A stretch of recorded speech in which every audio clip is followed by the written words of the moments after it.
Oh, he believes a lot of wild things. One of them is transgender surgery for people who are under 13. So for those out there who are wondering, aren't there something else you could be doing or doesn't seem to impact you in your life? This is what it means to show empathy. This is what it means to be welcoming. He changed the Minnesota state flag to make it look like the Somali flag. You haven't seen that? But our current flag is problematic. I think we all know that. We've evolved into a more diverse state, and I think it's more reflective. Joe Rogan stumbles onto something about Tim Walz so bizarre it makes UFO sightings look like weather reports. Suddenly, Walz turns from politician to walking plot twist, leaving Rogan with enough material to roast him harder than elk meat on a Texas grill. This isn't politics anymore. It's reality TV accidentally filmed in Minnesota.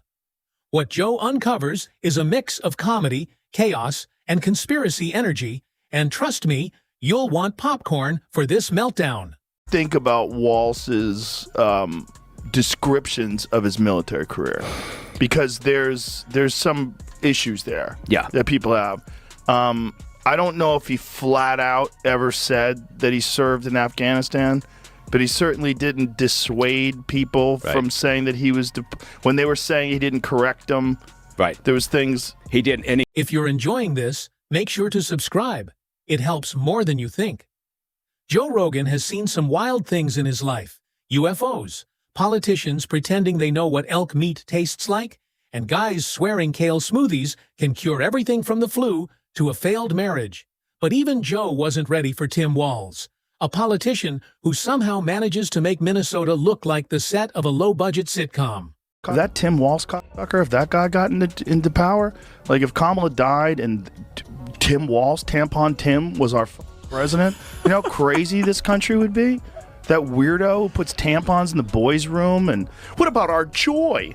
Like, he's a complete pathological liar, like a complete liar. Lied about being in Tiananmen Square, lied about being a fucking head coach of a football. When Rogan pulled back the curtain, what he found wasn't a mastermind at work. It was a guy juggling chaos like a clown at a state fair. Tim Walz has somehow mastered the art of looking busy while doing almost nothing. The political version of running on a treadmill. Lots of sweat, zero progress. I don't know. Tim Walz is out there talking again. Did you say he could fight any Trump supporter? Yeah, he says he kicked their ass, and they're scared of him because he could fix a truck. Like they're threatened by his masculinity. I know how to fix a truck. So he said, like, do you?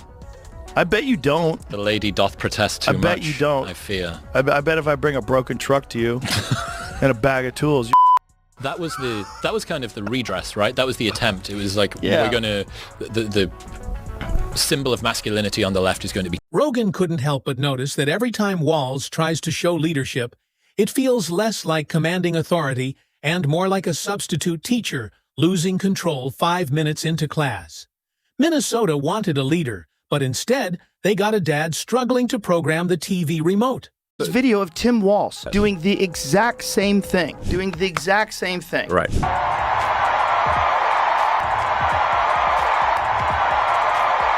Exact same thing, and he said, of course, it's a Nazi salute. He said that. Right. We spent 3 days debating, having them trying to debate that President Musk gave a Nazi salute. Of course he did. But that is a distraction. This is how crazy things have gotten. Like, The thing is, Walz isn't even subtle. He acts like he's cracked the secret code to governing, but Joe noticed his big ideas usually sound like recycled lines from a 2003 motivational calendar. It's the kind of stuff that only sounds inspiring if you're half asleep in a dentist's waiting room. Rogan exposed the comedy of it all. Not cruelly, but with that classic, "Are we really doing this?" tone he saves for people explaining flat earth theories. Interviews and there's no pushback. There's no like, excuse me, I didn't go to Iraq, right? Exactly.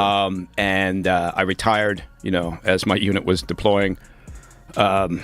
And so we were retired a couple months before. A couple months before, right? Yes. What is the whole but those story guys know they know that they're going, right? It's not like they suddenly get a paper, on one day. There's a build up to that, and they're aware of it. And so, even his personnel were saying, look, we all knew we were going. He knew he was going. Now, okay. What's even funnier is how Walz walks around like the hidden hero of American politics when half the country couldn't recognize him in a police lineup. Yet here he is, acting like he's auditioning for president in a high school play. Joe couldn't ignore the absurdity. Beneath all those layers, there's no secret genius, just a guy desperately trying to look like he belongs in the big leagues while holding a playbook written in crayon. Rogan's whole thing is digging beneath the surface, only to find the surface was the only thing holding it together. Walz turned out to be exactly that. A smiling act on the outside, but once Joe connected the dots, it was less trusted leader and more guy who shouldn't be left alone with sharp objects. Every story led to another ridiculous twist, like peeling an onion only to realize it's a spray-painted cabbage. One of Joe's favorite moments was pointing out how Walz talks about leadership like he's giving a TED Talk, but the results look more like a kindergarten art project, messy, confusing, and proudly displayed as if it's groundbreaking. He's 100% right with Tim Walz. I know I'm doing something right when the Fox News crowd is all pitching at me like crazy. Like, I'm loving it. That guy was almost the vice president of the United States. Elon Musk was crying last week. Tim is being mean to me, base, you know, like, yeah. I'm sure you've seen that thing where it shows Obama saying, I need a vice president that's dumber than me. He may or may not have cognitive decline problems at his age, but at her age, she's just dumb. Biden and I think Biden I was saying that I on need your, a vice. Imagine someone giving a speech about innovation while using a flip phone. That's the level of irony. Walz loves to stand tall like he's rewriting history. But Joe revealed that half the time, the man's just rewriting grocery lists. What really cracked Joe up was how Walz carries himself as if Minnesota is the epicenter of a political revolution, when it's really the testing ground for dad jokes and awkward town halls. Walz thinks he's running Rome, but Joe sees him running a lemonade stand with questionable math. The people around him seem to buy into the illusion, or at least pretend to, because who doesn't enjoy watching someone accidentally trip into leadership like it's political twister? And here's the kicker. Walz has a gift for turning every opportunity into a sitcom gag. Give him a moment to look presidential, and it turns into a blooper reel. Hand him a national issue, and it comes back like a badly wrapped gift. Torn paper, no bow, missing instructions. Joe joked that Minnesota politics isn't even government anymore. It's a reality show that didn't get renewed after season 1. Yet somehow, Walz keeps bouncing back like a cartoon character that refuses to stay down. You seen this video? I haven't seen. Please play it. It's probably a real person. It might not be Tim Walz. Trump is AI generated. No, he slaps his... I mean, that is hilarious. Oh, it's definitely him. This is all 100% real, Jamie. You're a plant by the Jamie's government. compromised. On top says it's AI generated. Riley so Moore hard. fell for an AI-generated video of Minnesota government. I fell for it, too. And do you know why I fell for it? Yeah. Because I believe that he's capable of doing. It's almost impressive, like watching someone slip on ice but somehow not fall. You can't tell if it's skill or just dumb luck. Walz keeps dodging accountability like he's Neo in the Matrix, except instead of bullets, it's bad decisions flying his way. That's where Rogan really had fun, breaking apart the myth that Walz is some hidden genius. According to Joe, he's more like an overconfident substitute gym coach who can talk teamwork but can't run a single play. Walz pretends he's playing chess, but Joe exposed it's really Candyland. And he's still losing. The deeper Rogan went, the stranger it got. Walz loves to over-explain everything, as if talking long enough makes it sound wise, but Joe saw right through it. His speeches are basically the audio version of those hang-in-there cat posters. It sounds inspiring until you realize it's just a cat that got stuck. More time. I mean, they were talking about cracking down on hate speech online. Like, that free speech is not hate speech. That Tim Walz guy was actually saying that. I think we need to push back on this. There's no guarantee to free speech on misinformation or hate speech, and especially around our democracy. Hate speech. The real shocker is how Walz somehow convinced people he's relatable. Rogan called it out. The guy's idea of being down to earth sounds like something written by a marketing intern on their third cup of coffee. It's not genuine, it's improv comedy with a 2-drink minimum. Walz struts around trying to act like the everyman, but Joe exposed he's closer to an AI bot programmed to say, folks, every few sentences. Just when you think Walz has hit peak awkwardness, he finds a way to top it. He'll proudly announce a big initiative only for it to collapse faster than a dollar store lawn chair. The man treats political blunders like collectible trophies, stacking them up as if history will one day applaud his mistakes. Spoiler, it won't. Rogan didn't just expose Walz's politics, he captured his entire vibe. When Walz walks into a room, the energy changes, not from respect, but because everyone braces for the unintentional comedy show he's about to perform. Joe compared it to watching someone do karaoke for the first time. Loud, confident, but completely off-key. You don't want to laugh, but you just can't help it. You know? No. The video of him taking down the Minnesota flag and he replaced it with the new flag that looks a lot like the Somali flag. Minnesota has a huge population of Somalis in it. All right, ready. Whoa, wait a minute. So he gets the flag, picks it up, and replaces it.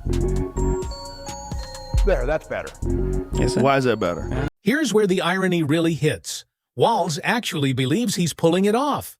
That's the magic trick. While everyone else sees a blooper reel, Walz sees a highlight reel.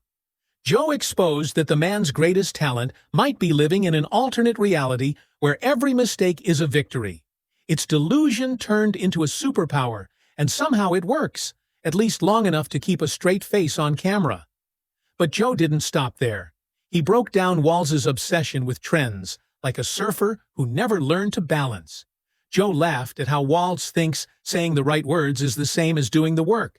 If politics were karaoke, Walz would be the guy mumbling through lyrics he doesn't know, hoping no one notices. The funniest part is how Walz reacts to criticism. Rogan showed that every headline feels like a personal attack from the universe. Instead of learning, Walz doubles down with the confidence of someone who just misread a map but insists he's going the right way. Joe said it best. Watching Walz handle adversity is like watching a man fix a broken sink with duct tape. It's not working, but you've got to respect the effort.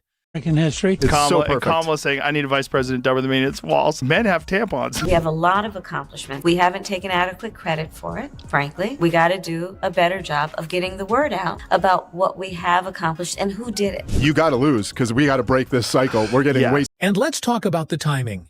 Joe exposing Walz comes right when people are craving authenticity. Yet here's Walz serving up the total opposite. Manufactured charm with a big side of awkwardness. Joe's breakdown showed how Walz isn't just out of touch. He's practically orbiting another planet. It's not malicious, it's hilarious. The man thinks he's the star of a political drama, when really he's the comic relief. By the end, Rogan painted a picture of Walz that you can't unsee. A politician who stumbled into the spotlight by accident, convinced himself he was destined for it, and has been improvising ever since. That's why people can't stop laughing. Rogan didn't just roast Walz, he revealed the unintentional comedy show that is his entire career. From exaggerated speeches to dad joke policies and awkward timing to delusional confidence, Walz turned from a leader into a full-on blooper reel. Minnesota wanted a governor. What they got was a sitcom. And thanks to Joe Rogan, the rest of us finally got front row seats to the show. Complete pathological liar. Let's be honest, there are outsiders coming into communities, stealing and moving jobs away, and making life harder for people living there. And they have names, Donald Trump and J.D. Vance. Complete liar. Lied about being in Tiananmen Square, lied about being a head coach of a football team. Because this started, and I love this story, as a young prosecutor. Kamala Harris talked about going in that courtroom for the first time. Pathological liars. People that are habitual liars. They just lie all the time about everything. Yeah. Oh, you didn't deploy for war. You didn't. Why are you saying you deployed at war? The weapons you used in war? No. You were in war. I plan on waking up on November. Walz isn't unlucky. He's consistent. Every speech, every decision, every attempt at looking like a statesman somehow turns into a blooper reel. It's almost admirable. Like he's devoted his whole career to proving that gravity hits harder in Minnesota politics. You'd think he'd learn by now, but nope, he doubles down like a man proudly walking into the same glass door twice. He's a magician with one trick, and even that one barely works. Minnesota keeps clapping politely, but you can tell they're wondering if maybe they deserve the headliner instead of the warm-up act. And that's the punchline. Walz still thinks he's nailing it. He struts around delivering Oscar-worthy speeches while everyone else is watching a blooper reel. Joe Rogan didn't have to dig up scandals or secret files. He just held up a mirror, and what reflected back wasn't corruption or villainy, but something far funnier. Tim Walz, the unintentional comedian of politics, starring in a never-ending sitcom nobody asked for. Yet somehow, everyone keeps watching.